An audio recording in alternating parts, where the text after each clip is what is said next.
Well, we primarily use Integrify for two things. One is a sales deviation report, which allows us to kind of manage the sales discount process much more effectively, especially across a fairly large organization.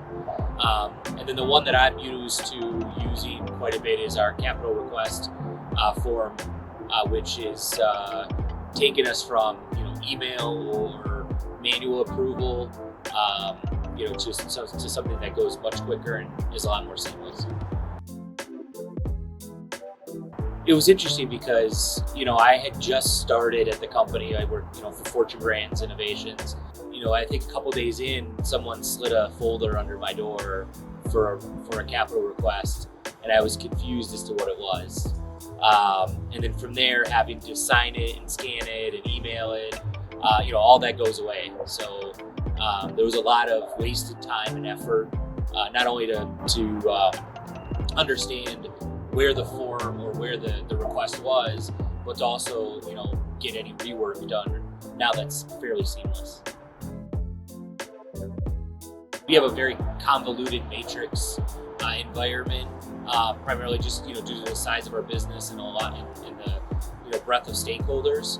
And so on a lot of the more larger requests, either for new products or, very large, new equipment requests, previously could take months.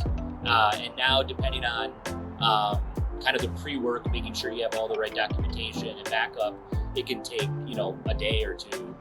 So it's really saved a lot of time from that regard.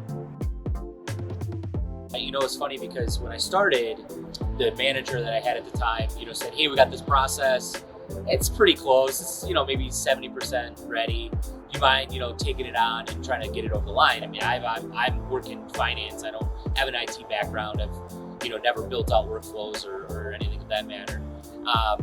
And so I worked initially in the first iteration pretty heavily with Tom Martin. And, Tom spent a lot of time with me, kind of teaching me the tool.